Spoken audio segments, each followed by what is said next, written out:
May the peace of the Lord be with you. I pray that you will be filled with God's grace and blessings by listening and reading the Bible every day. I am Pastor Jongsun Choi. We are listening and reading the Bible according to the reading plan proposed by the Revised Common Lectionary. This year's reading plan is by Year C. Today is February the 18th, Friday of the 6th week of Epiphany. Today's scriptures are from the Gospel of Luke, chapter 6, verses 27 to 38, from the Old Testament, Genesis chapter 44, verses 1 to 17, and from the 1 John chapter 2, verses 12 to 17. This is Gospel reading from the Gospel of Luke, chapter 6, verses 27 to 38. But I tell you who hear me, love your enemies, do good to those who hate you, bless those who curse you, pray for those who mistreat you. If someone strikes you on one cheek, turn to him the other also. If someone takes your cloak, do not stop him from taking your tunic. Give to everyone who asks you, and if anyone takes what belongs to you, do not demand it back. Do to others as you would have them to do to you. If you love those who love you, what credit is that to you? Even sinners love those who love them. And if you do good to those who are good to you, what credit is that to you? Even sinners do that. And if you lend to those from whom you expect repayment, what credit is that to you? Even sinners lend to sinners, expecting to be repaid in full.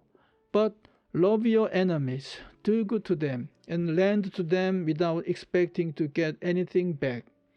Then your reward will be great, and you will be sons of the Most High, because He is kind to the ungrateful and wicked.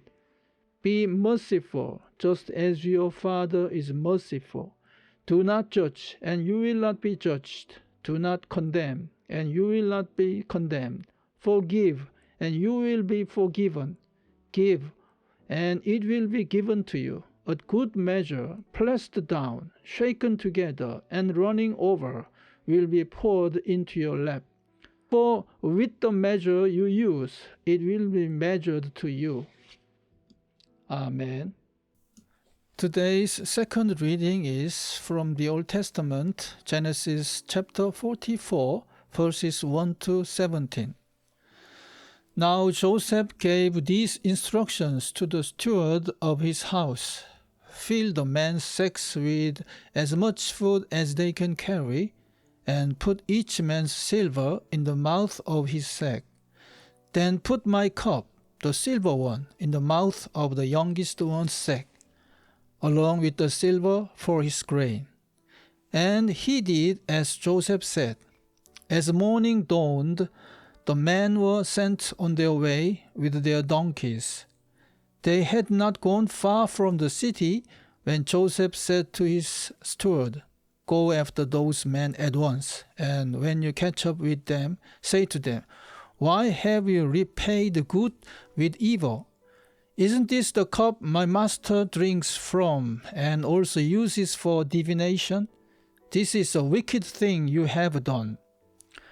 When he caught up with them, he repeated these words to them. But they said to him, Why does my Lord say such things? Far be it from your servants to do anything like that.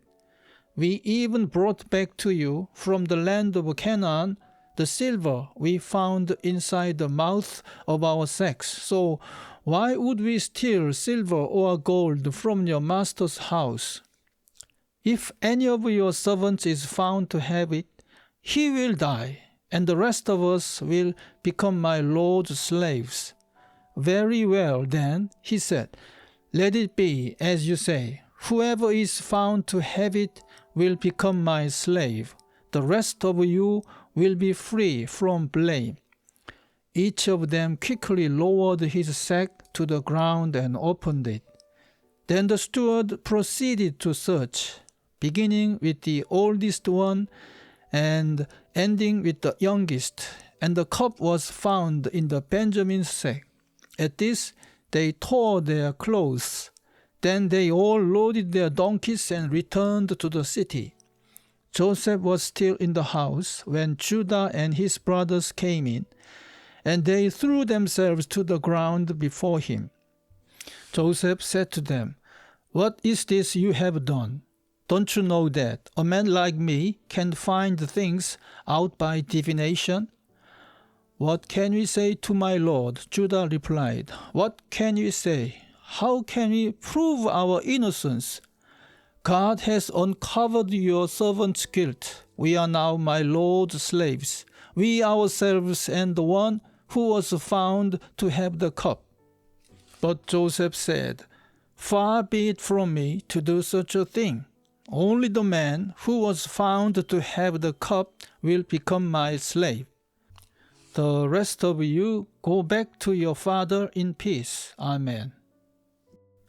Today's third reading is from the first letter of John, chapter 2, verses 12 to 17. "I write to you, dear children, because your sins have been forgiven on account of his name. I write to you, fathers, because you have known him who is from the beginning. I write to you, young men, because you have overcome the evil one. I write to you, dear children, because you have known the Father. I write to you, fathers, because you have known him who is from the beginning. I write to you, young men, because you are strong, and the word of God lives in you, and you have overcome the evil one.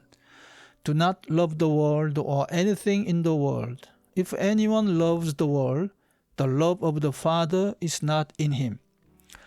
For everything in the world, the cravings of a sinful man, the lust of his eyes, and the boasting of what he has and does, comes not from the Father, but from the world. The world and its desires pass away, but the man who does the will of God lives forever. Amen. This is the word of God for today. Thanks be to God. May I bless you for today. The Lord bless you and keep you. The Lord make his face shine upon you and be gracious to you. The Lord turn his face toward you and give you peace. Amen.